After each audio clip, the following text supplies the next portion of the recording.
Hello and welcome back to Will's World Reviews and More. Today I'll be doing my thoughts on WWE Battleground, and I was quite impressed with it overall as a show, as the last joint pay-per-view that isn't part of the Big Four. I don't think I saw the ending coming. Dean Ambrose retaining, which is obviously great news for us Ambrose fans, and obviously great news for people who are wanting to tune into SmackDown and SmackDown alone.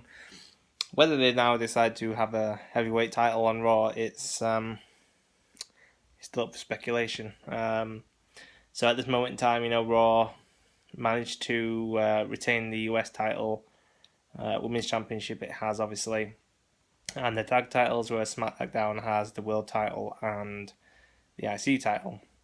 But great match for the Shield Triple Threat. I think it probably won't be the last time we'll see that match.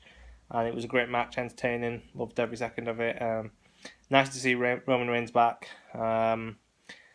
Despite his negative reaction, I'm glad he's back. And it's always nice to see Seth Rollins, one of the best performers at the moment, and last night was no exception. You had Randy Orton returning, Chris Jericho, very entertaining segment. Dragged a little bit, could have been shorter, but still, they're obviously wanting to hype this match with Brock at SummerSlam. Good work from Jericho and Orton.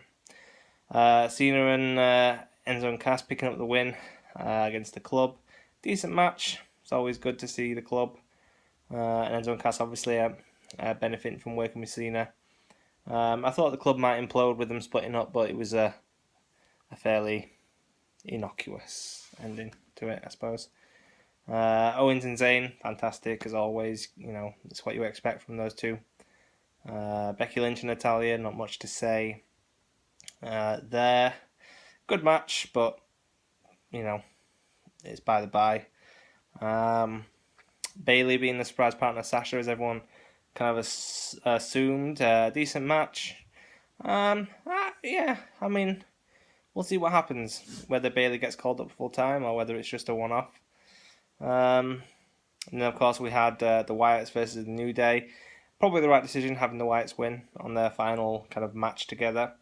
It'll be interesting to see what happens with the New Day going forward now as tag team champs and whether they face any competition. That's just my dog in the background there. Zack Ryder obviously coming up short against Rusev, but Mojo Rawley making an appearance nonetheless, which is quite entertaining. And Darren Young coming up short against The Miz.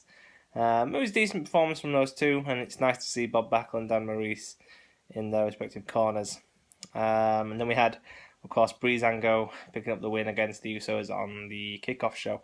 I think I've covered it all now, but in general, it was a good show. I'm happy with it. Looking forward now to finding out what's happening on Raw and SmackDown as we go forward. And obviously, we'll wait and see what SummerSlam has to behold, whether we'll get another world title, whether we'll get another set of new tag team titles, another women's title. Obviously, maybe we might get a cruiserweight title. So we'll see what happens. It's still exciting times. Interesting to see the dynamics happen on Raw between Mick Foley and Stephanie, and on SmackDown between Shane and Daniel Bryan. And maybe a few more surprise returns from veteran superstars in the coming weeks. So that's my thoughts. It was a good pay-per-view. We roll on to SummerSlam now, and let's get going. Until then, peace.